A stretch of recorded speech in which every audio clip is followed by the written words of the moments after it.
अस्सलामुअलैकुम। Hello viewer, कैसे हैं? आज मैं आपको बताने जा रहा हूँ डाटा क्या है। इजी वर्डिंग में, इजी भाषा में समझाऊंगा, कोशिश करूंगा इंशाल्लाह आपको समझ आ जाए। What is data? Collection of raw facts and figure is called data. ये जो कलेक्शन मजमूआ होता है रॉ फैक्ट्स और फिगर का, इसको हम क्या कहते हैं? डाटा कहते हैं।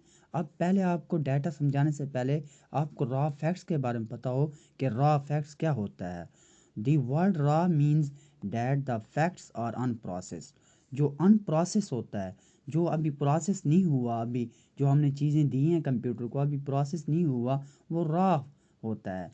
इसको हम रॉ मीनिंग में देंगे कि जो भी हक़ाइक़ जो अनप्रोसेस हैं, अभी प्रोसेस नहीं हुआ, उसको हम क्या कहते हैं? रॉ कहते हैं। अब एक्सप्लेनेशन में आते हैं, हम इसको वजाहत में देखते हैं। Data is given to the computer for processing. जो प्रोसेसिंग के लिए हम कंप्यूटर को देते हैं, वो क्या होता है? डाटा होता है। जो अब data is collected from the different sources. अब जो डाटा इकट्ठा किया जाता है वो डिफरेंट सोर्सेज से किया जाता है। वो आप कैसे, आपको अगर आपको कॉलेज फॉर्म दिया जाता है कि उसको आपने क्या करना होता है? फिल करना होता है। तो आप उसको क्या करते हैं? डिफरेंट रिसोर्सेज आप यूज़ करते हैं कि हमने किस किस स्टूडेंट को देना है और कैसे इसको हमने इकट्ठा करना है data. It is collected for the different purpose. अब ये डाटा आप ये नहीं कि जो आप कॉलेज के एडमिशन के वक्त आप स्टूडेंट से ले रहे होते हैं, ये ज़रूरी नहीं होता कि आप एक पर्पज़ के लिए इस्तेमाल करते हैं।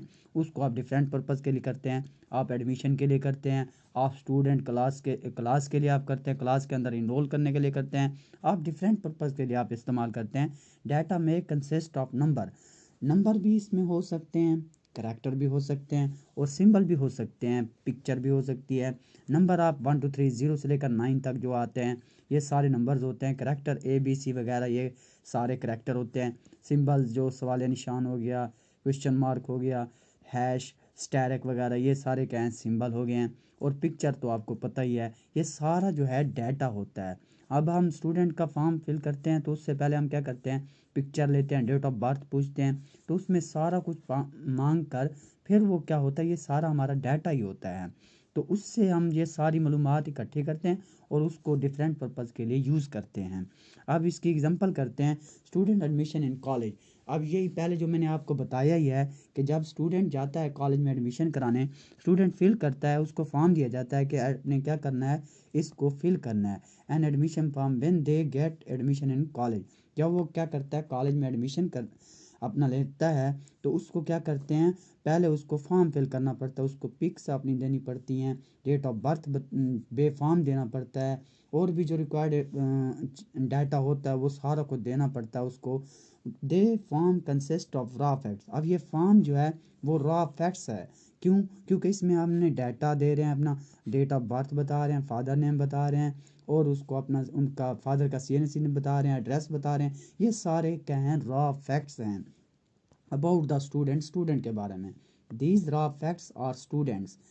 नेम हो गया, अब वही बात आ गई, रॉ फैक्ट्स में बता रहा है कि नेम हो गया, फादर नेम हो गया, एड्रेस हो गया, ये सारी चीज़ें क्या? रॉ फैक्ट्स हैं। The purpose of collecting this data is to maintain the record of the student. अब उसका डाटा क्या किया जाता है? उसको इकट्ठा किया जाता है। क्यों किया जाता है कलेक्ट उसका?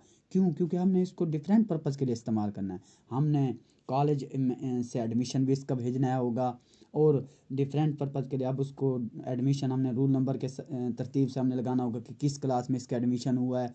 अगर हमें कल को ज़रूरत पड़ जाती है तो उसकी इंफॉर्मेशन सारी हम क्या कर देते हैं? फॉर्म से देख लेते हैं। मेरे ख्याल में आपको डाटा के बारे में सारा को डिटेल में मैंने बताया है और इंशाल्लाह आपको समझ भी आ गया होगा।